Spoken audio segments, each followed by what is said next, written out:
Assalamu alaikum class.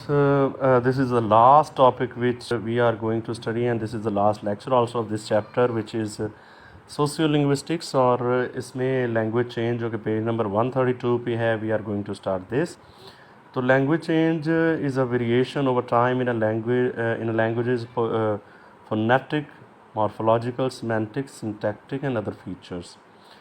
तो उसकी sounds में, उसके वर्ड्स की बनावट में, उसके मीनिंग्स में, उसके स्ट्रक्चर्स में और दूसरे फीचर्स में जो चेंज आती है उसे लैंग्वेज चेंज कहते हैं. तो कॉजेज़ ऑफ लैंग्वेज चेंज पहला देखें economy. Speakers tend to make their utterances as efficient. Economy से मुराद है मुख्तसर and effective as possible to reach communicative goals. Purposeful speaking therefore involves a trade off the cost and benefits. तो सार to the economy में ज़ाहिर है, economy अगर दूसरी सेंस में भी लेंगे मईशत की सेंस में, तो उधर भी वो ज़ाहिर टू द पॉइंट बात करते हैं. इकॉनमी में चेंज आने की वजह से, या इकॉनमी पे कब्ज़ा किसी दूसरे कंट्री का हो गया, या दूसरा इकनॉमिक सिस्टम आ गया, तो obviously there will be a change in the language. तो the principle of least effect क्या है? Speaker specially use economy in their articulation which tends to result in phonetic reduction और speech forms. See vowel reduction, cluster reduction, lenition, एनलेशन. ये हम पढ़ चुके हैं पहले कि वो जो लफ्ज़ों को हम ओमिट कर जाते हैं दरमियान में साउंड्स को, और उनको जैसे ब्लैक एंड वाइट है, उसको ब्लैक एंड वाइट हम नहीं पढ़ते, थोड़ा रेड एंड वाइट पढ़ते हैं, रेड एंड वाइट नहीं पढ़ते. तो ये हो जाता है. After some time a change may become widely accepted and may end up treated as standard. For instance going to, gonna, और with examples of both vowel reduction and elision के इसमें ये दोनों एग्जांपल्स आ जाएंगी, जिसकी अभी हम प्रिंसिपल ऑफ लीस्ट इफेक्ट की बात कर रहे थे. तो principal of least effort, I pronounced it wrong, तो आप इससे एफर्ट करें. तो वो लीस्ट एफर्ट के साथ ही वो जो वर्ड्स हैं जो एक्स्ट्रा जिन्हें हम साउंड समझ रहे होते हैं वो मिट हो जाते हैं और वो फिट हो जाती है आपकी स्टैंडर्ड लैंग्वेज में. तो इसे हम कहते हैं the principle of least effort. Types of language change. अब ये किस किस तरह की चेंजेस होती हैं जो हम पढ़ चुके हैं, उनको अब हम तफसील के साथ देखेंगे. All languages change continuously and do so in many and varied ways. Marcel Cohen details various types of language change under the overall headings of external evolution and internal evolution of the languages. पहला lexical changes. तो lexical आप जानते हैं कि word level पे जो changes होती हैं. The study of lexical changes forms the diachronic portion of the science of onomasiology. The ongoing influx of new words in the language, for example, helps make it a rich field for investigation into language change. Despite the difficulty of defining precisely and accurately the vocabulary available to speakers of English throughout its history, English has not only borrowed words from other languages but has recombined and recycled them to create new meanings whilst losing some old words.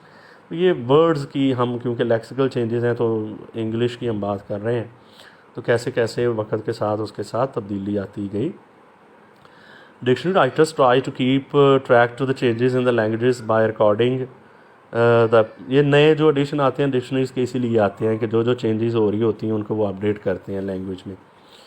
In a language of a new words and new usages for existing words. By the same token they may tag some words as archaic और obsolete. यानी कि ऐसे लफ्ज़ जो अभी कम इस्तेमाल हो रहे हैं उनके साथ ये वर्ड्स लिख दिए जाते हैं कि ये पुराने हैं, आजकल इस्तेमाल नहीं होते वैसे. अच्छा जी, फोनेटिक एंड फोनोलॉजिकल चेंजेस के साउंड में क्या तब्दीलियाँ आती हैं? The concept of sound change covers both phonetic and phonological developments. The sociolinguist William Labov recorded the change in pronunciation in a relatively short period in the American resort of Martha's Vineyard and showed how this resulted from social tension and processes. Even in the relatively short time that broadcast media have recorded their work, one can observe the difference between the pronunciation of news readers of the 1940s and 1950s and the pronunciation today, तो ये तो एक आम मिसाल है, आप ले सकते हैं। यूट्यूब पे आप कोई पुरानी क्लिप देख लें न्यूज़ की, तो उसमें और आज की न्यूज़ में फ़र्क होगा। तो the greater acceptance and fashionability of regional accents in media may also reflect the more democratic, less formal society compared to widespread adaptation of language policies. The mapping and recording of the small scale phonological changes, यानी कि जो उनको हम record करना चाहते हैं या उन्हें महफूज करना चाहते हैं, जो ज़ुबान के अंदर चेंजेस आ रही होती हैं। Poses difficulties specially the practical technology of sound quality dates only from the 19th century. तो रिकॉर्डिंग तो हमें 19वीं सदी से ही है, उससे पहले तो वैसे कोई रिकॉर्ड नहीं है फोनोलॉजी का कि बोलते लोग कैसे थे। रिटन तो मिल जाता है लेकिन उसमें ज़ाहिर है फोनोलॉजी नहीं होती। Written text provide the main indirect evidence of how languages sounds have changed over the centuries, but Nordford in a Dissocio's work on postulating the existence and disappearance of laryngeals in Proto-Indian Europe as an example of other methods of detecting sound changes within historical linguists। तो ये दूसरे भी तरीके हैं जो इस्तेमाल किए गए, लेकिन ये है कि वो उतना ऑथेंटिक नहीं होता कि हमें पता चले कि आज से 300-400 साल पहले जो लैंग्वेज इंग्लिश लैंग्वेज है उसकी सही प्रोनाउंसिएशन क्या थी। अच्छा जी, स्पेलिंग चेंजेस जो आ जाते हैं लैंग्वेज के अंदर, जो दूसरी चेंज आती है उसको हम देखते हैं। पहले हमने देखा कि लैंग्वेज चेंज में आ जाता है जी हमारी वो क्या है, इकॉनमी, यानी कि we try to use less number of words, और फिर उसकी टाइप्स हैं, यानी ये तो हमने पढ़ा कॉज, उसके दो पढ़े थे, इकॉनमी और प्रिंसिपल और लीस्ट एफर्ट। फिर उसकी आ गई जी टाइप्स। तो पहले हमने लेक्सिकल चेंजेस पढ़ी कि जो वर्ड्स में चेंजेस आ जाती हैं उनके मीनिंग्स में। फिर फोनेटिक एंड फोनोलॉजिकल चेंजेस के जो साउंड में प्रोनाउंसिएशन में चेंजेस आ जाती हैं। और अभी हम बेटा स्टार्ट करेंगे स्पेलिंग चेंजेस के जो स्पेलिंग में चेंजेस आ जाती हैं। तो standardization of spelling originated relatively recently, बहुत ज़्यादा आसानी हुआ कि हमने स्पेलिंग्स को स्टैंडर्डाइज किया है, क्योंकि ज़ाहिर है सारी एजुकेशन इनमें होती है। Differences in spelling often catch the eye of a reader of a text from a previous century. The pre print era had fewer literate people, languages lacked fix system of orthography, कि लैंग्वेजेस को लिखने का वैसे कोई fix system नहीं था। And the handwritten manuscript that survive often show word spell according to the regional pronunciation and to the person preference, के जैसे लोगों का ऐसे स्टैंडर्ड तो कोई है नहीं था, जैसे जिसका दिल करता था वो लिख लेता था। तो ये स्पेलिंग में भी ज़ाहिर है चेंजेस आएंगे अभी। अब आ गई जी सेमेंटिक चेंजेस के मीनिंग में क्या चेंजेस आ गई, कि लफ्ज़ वही है लेकिन उसका जो मीनिंग है वो बदल चुका है। तो ये हम देखते हैं जी। उसके बाद सिंटैक्टिक चेंज पढ़ेंगे, उसके बाद अगला इसी का फर्दर इसके अंदर सब टॉपिक शुरू हो जाएगा। तो देखें semantic changes are shift in meaning of the existing words. They include pejorization in which a term acquires a negative association, or amelioration in which the term acquires a positive association. फिर है जी widening in which the term acquires a broader meaning, or narrowing in which a term acquires a narrowing meaning. The appearance of a new word marks only the beginning of its existence. Once generally adopted as a part of the language, कि जब वो लफ्ज़ को ज़ुबान overall लोग कबूल कर लेते हैं ज़ुबान में, the meaning and application it has for speakers can shift dramatically to the point of causing misunderstanding. तो ज़ाहिर है वो शुरू में मिसअंडरस्टैंडिंग रहती है क्योंकि हर बंदा अपने लिहाज से उसकी तशरीह करता है या यूज़ करता है। For example villain once meant a peasant और अ फार्मलैंड, के पहले ये किसी किसान या किसी ज़मींदार के लिए विलन का वर्ड इस्तेमाल किया जाता है, but has come to imply a criminal individual in modern English. तो आज आप जानते हैं कि विलन हम किसी बुरे किरदार के शख्स को कहते हैं। This exemplifies a word that has undergone pejoration. तो ज़ाहिर है पहले उसका मीनिंग पॉजिटिव था, अभी नेगेटिव हो गया, तो ये पेजोरेशन हो गई, which means that a negative association has become attached to it. Conversely, other words have undergone amelioration where a more positive meaning prevails. Thus, the word wicked, पहले विकेट का मानी वो क्योंकि बाइबल से लिया गया था तो ईवल ही था, as of 2009 means brilliant. 2009 से इसका मतलब होता है शानदार, तो ये उसकी पॉजिटिव हो गई। या दूसरी जो हमने पढ़ी emulation in which the term acquires a positive association.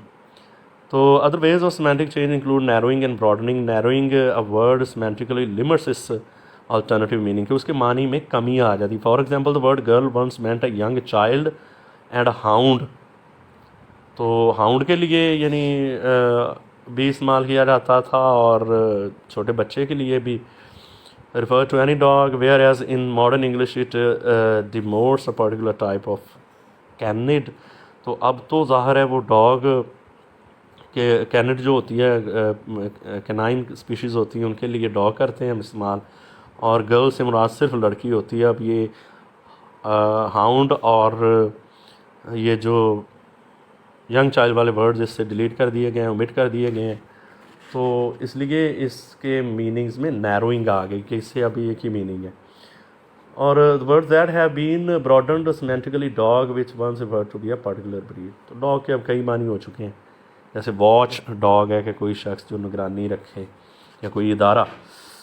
So this is for semantic change. Now we see syntactic change. Syntactic change is the evolution of the syntactic structure of a natural language कि उसके structure में तब्दीली आई. Over time, syntactic change is the greatest modifier of a particular language. Massive changes have occurred both in syntax and vocabulary and are attributable to either creolization. कि creolization में जब वो language develop हो रही थी तो उसने अपने structures को भी मुस्तहकम या stable कर लिया. देखें आगे इसकी फर्दर एलेब्रेशन है. पेज नंबर 136 पे हम पढ़ रहे हैं. तो socio linguistic and language change, ये वही बातें हैं, इनको आप पढ़ लीजिएगा. If you find any difficulty you can contact me और will discuss in the class. लेकिन ये जो क्वांटिफाइंग लैंग्वेज चेंज है इसको भी आपको लहदा से याद करने की ज़रूरत नहीं है. इसको पढ़ लें जितना हमने डाटा कर लिया. This is more than enough इस टॉपिक का जो आज स्टार्ट किया है. मज़ीद इनको पढ़ लें, आगे हम चलते हैं. तो ये पेज नंबर 138 पे आ जाएं आप अभी. और ये है relationship between language and culture. तो अभी कल्चर आ गया है. तो कल्चर क्या होता है? कल्चर एक सेट ऑफ नॉर्म्स होता है, हमारी ट्रेडिशंस का, हमारे रहन सहन का, हमारी रसूमात का, रिचुअल्स का. इसको हम कल्चर कहते हैं. इसका लैंग्वेज के साथ रिलेशन क्या है, इसको ये हमारा लास्ट टॉपिक है और इसी को हम देखते हैं बेटा. So in any culture or region, language is much more than semantics, much more than what the written page or the spoken word can contain. Language does not end at the meaning or at the use of words associated to a culture. Words represent beliefs, history and the culture of their origin, and they must be used accordingly. So language क्या है? Language को अभी हम देखते हैं कि language as one element of culture has a very important role. लेकिन culture में तो आपका फूड भी आ जाता, आपका ड्रेस भी आ जाता है, आपकी रसूमात भी आ जाती हैं. और लैंग्वेज एक इम्पॉर्टेंट चीज़ है किसी भी खित्ते में जहाँ पे कोई स्पीच कम्युनिटी रह रही हो. तो language allows a person communicating with others in meeting there needs. thus it can be said is the main function of language as a communication tool जो हमने पहले चैप्टर में पढ़ा है. This does not mean that the language has only one function. Another function is as a tool of self-expression, a tool to make integration कि आपस में दोस्ती के लिए, अपने ख्यालात का इजहार के लिए, and social adaptation और अपने आप को socially change करने के लिए, as well as a tool to hold social control और दूसरों पर मुआशरती, जैसे इंग्लिश ने किया हुआ है या पहले जैसे हमने पढ़ा कि पर्शियन का था या अरेबिक का था. तो आजकल ज़ाहिर इंग्लिश का है. Based on these functions, we can say that language is a means of communication between members of the public. Symbol of the sound produced by means of said human. Language is a symbol of sound produced by means of said human, and the system has means that are arbitrary. ये सब बातें हम पढ़ रहे हैं जो वो हम पहले पढ़ चुके हैं पहले चैप्टर में. तो arbitrariness भी पढ़ा था हमने. used by men in their life as a means of communication between each other to form, express and communicate thoughts and feelings. Based on the notions described above, it is clear that the language is a communication tool produced by the tool. Man has said symbol, system, meaning and social are arbitrary and culturally. Even a language has a symbol. With the symbol he will facilitate communication although not directly dealing with object. This is because each symbol already contains a concept. यानी कि ये बात ये हो रही है कि कोई भी आप ज़ुबान सीखते हैं, बोलते हैं अपनी कम्युनिकेशन के लिए, तो उसके अंदर जो वर्ड्स होते हैं they are carrying whole of your culture. ज़ाहिर है आप जिस तरह बर्गर पिज़्ज़ा इनका जिक्र सुनते हैं तो ये बाहर से हैं, हमारे यहाँ नहीं होते, लेकिन इस तरह हमारी कुछ प्रोडक्ट्स हैं जो चीज़ें हैं वो उधर नहीं हैं, तो उनके लिए उनके पास वर्ड्स नहीं होते. तो ये अपने कल्चर की ही प्रोडक्शन होती है लैंग्वेज. और क्योंकि जो चीज़ें आपके पास हैं उनके आपने कोई ना कोई नाम देना होता है पहचान के लिए, जैसे तो वो सिंबॉलिक होता है, इसी की हम बात कर रहे हैं. तो दिस इज़ बिकॉज ये symbol already contains a concept और understanding. in order for the meaning of the symbols are understood, every language user must understand and follow the system language is used. Language system contains rules that must be obeyed by the user's language. If the rules are not obeyed, the delivery information may be chaotic or communication cannot happen. यानी grammatical जो rules हैं vocabulary के, जो उस वक्त existing symbols हैं उनके, उसको आप यूज़ करेंगे तो तभी वो दूसरे को समझ आ पाएगी. तो language are arbitrary means no direct relationship between the symbol and the symbolized. symbolic emergence of an object is based on the convention. However, even on the so to be able to understand, our language must be studied and used as a communication tool. तो basic जो function उसका वही होता है. ये हमने देख लिया जनाब लैंग्वेज के बारे में. अब कल्चर क्या है? Culture is the whole communication system and binds and allows operation of a set of people called the public. वो जो लोग होते हैं उनका जो एक कम्युनिकेशन सिस्टम होता है जो उन्हें इकट्ठे रखता है और जिसकी वजह से कम्युनिकेशन कर पाते हैं. Thus, culture can be defined as a system of rules of communication and interaction that allows a society preserved and preserve. ये आखिरी preserve जो ज़ायद है इसको काट दें. तो the relation between human and culture is inseparable. Similarly, between the Pakistani and Pakistani culture, this is because human beings live alongside Pakistan in a unit area of ethnic communities, also live in a unity of the Islamic Republic of Pakistan. In this regard, they hold one culture. Pakistan is the national culture.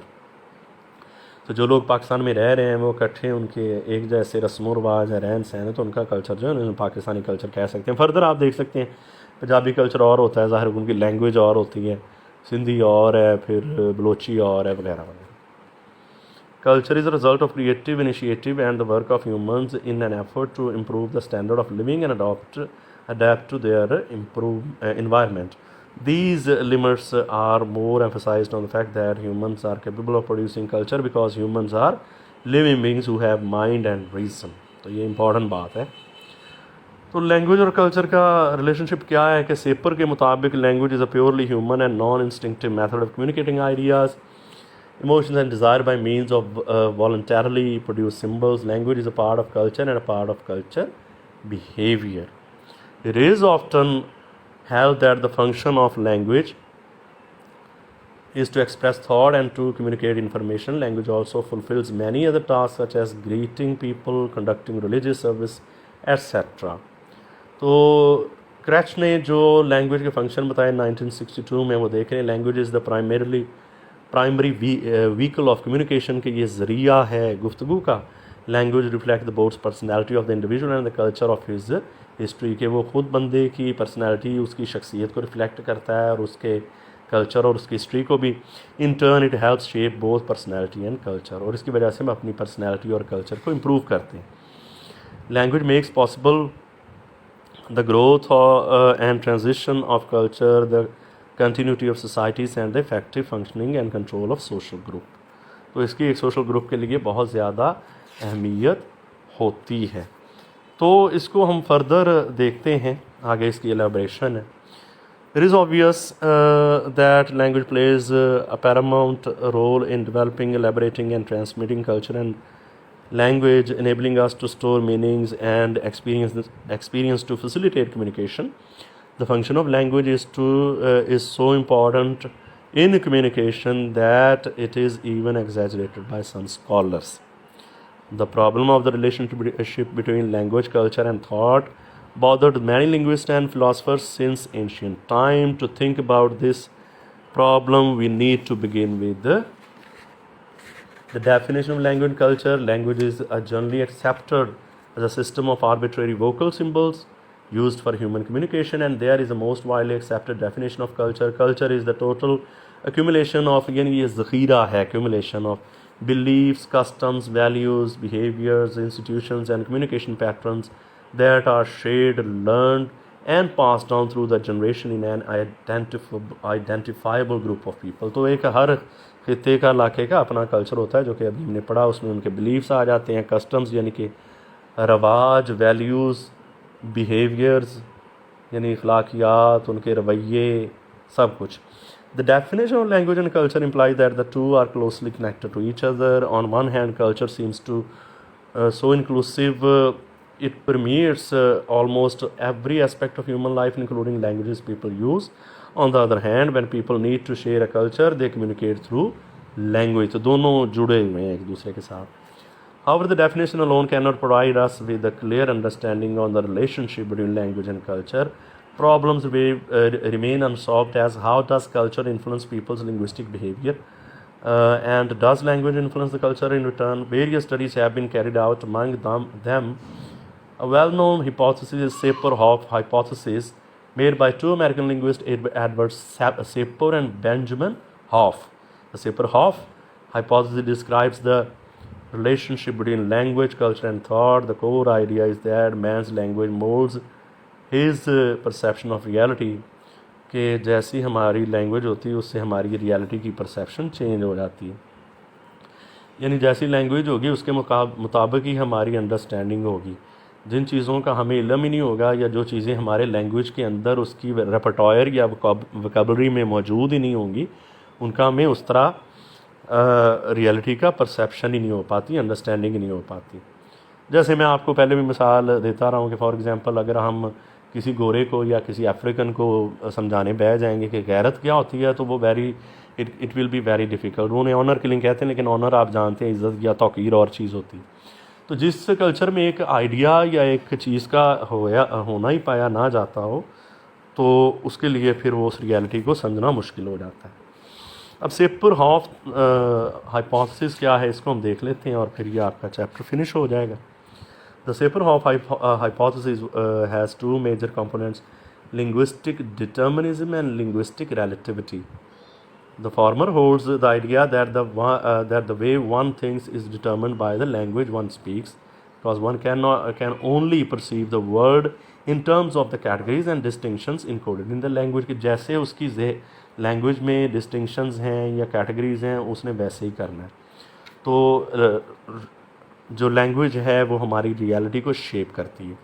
The latter means that the categories and distinctions encoded in one language system are unique to that system and incommensurable, या आप कह लें कि in understandable for with those of others.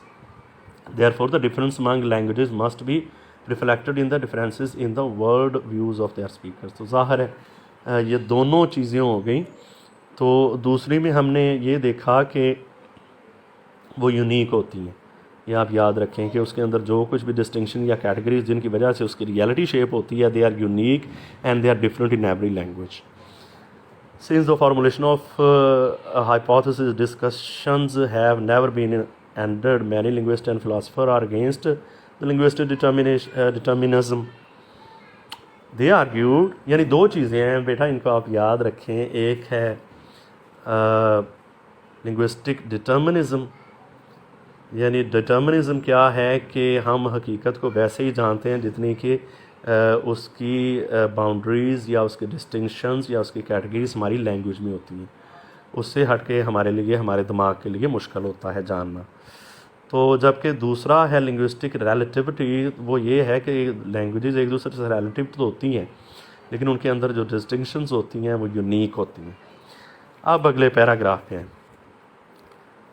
Since the formulation of मतलब ये भी हमने पढ़ा कि since the formulation of hypothesis discussions have never been ended, many linguist and philosopher are against the linguistic determinism. They argue if language determines thought totally and if there is no thought without language, speakers of different languages will never understand each other. कहते अगर ऐसा है कि आपकी linguistic जो determinism है वो ये है कि लैंग्वेज डिटर्मिन करती है आपकी गारंटी को, तो वो कहता है फिर एक दूसरे के साथ लोग कैसे, दूसरे लोग जो इसके नकाद हैं, जो क्रिटिक हैं, वो कैसे एक दूसरे से दूसरे लोग रब्ता करते हैं. Nevertheless, the weak interpretation of the hypothesis is now widely accepted that language does not have influence on thought and culture.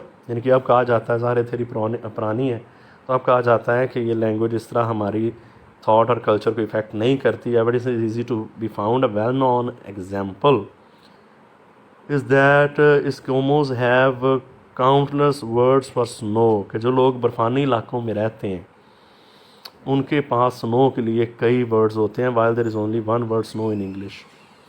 तो इंग्लिश में स्नो ये एक वर्ड है, लेकिन वो लोग जो बर्फ़ानी इलाकों में रहते हैं उनके पास ज़्यादा वर्ड्स होते हैं एक वर्ड के लिए. जिस तरह अब if you talk about Arabic, उसमें कई वर्ड्स हैं, मतलब तलवार के लिए भी और घोड़े के लिए भी. तो क्योंकि इंग्लिश में सिर्फ स्नो वर्ड है, तो जब ये वर्ड इंग्लिश स्पीकर एस्किमोस के सामने बोलेगा स्नो वर्ड को, तो उसके जहन में और जो वर्ड्स हैं उन दोनों के लिहाज से मुख्तलिफ होंगे. तो यानी उसके पास उसके कई मीनिंग हो सकते हैं जो इंग्लिश वाला है, और उसके पास एक ही है क्योंकि उसके मुख्तलिफ स्नो की चीज़ों के लिए मुख्तलिफ वर्ड्स हैं जो एस्किमोस वाले लोग हैं. इस तरह मैंने अरबी की मिसाल दी. So the problem get more and more philosophical, as Winston Churchill once said, we shaped our buildings and afterwards our buildings shaped us. We described our existence and culture by using language, and the categories built into language, its structure influence our perception. Language in turn shapes our thought and culture. Therefore we should take a dialectical point of view on the relationship between language and culture, as is mentioned at the beginning. Language and culture are intertwined, यानी एक दूसरे से जुड़े हुए हैं. On one hand, language is a part of human being. It reflects people's attitude, beliefs and worldviews. Language both expressed and embodies cultural activity. On the other hand, language is a part of culture. It helps perpetuate the culture, can influence the culture to a certain extent. तो देखें last paragraph के language is a major component supporter of culture as well as primary tool for transferring message which is bound with culture. Learning a second language also involves learning a second culture to varying degrees. On the other hand, language is influenced and shaped by culture. It reflects culture. Culture differences are the most serious areas, causing misunderstanding, unpleasantness and even conflict in cross-cultural communication. So both foreign language learners and teachers should pay more attention to cultural communication information. जैसे आप Shakespeare या दूसरी poems को English को पढ़ते हैं तो English culture भी आप तक ट्रांसमिट होता है. तो ये दोनों एक दूसरे से मिलते जुलते हैं. इस तरह आप उनके कल्चर को पढ़ेंगे तो आपकी उनकी इंग्लिश के वोकैबुलरी वर्ड्स और इन चीज़ों से वास्ता पड़ेगा. So this is it. This is enough. This is over for this chapter, which was sociolinguistics. So thank you, beta. Have a wonderful day and Allah Hafiz.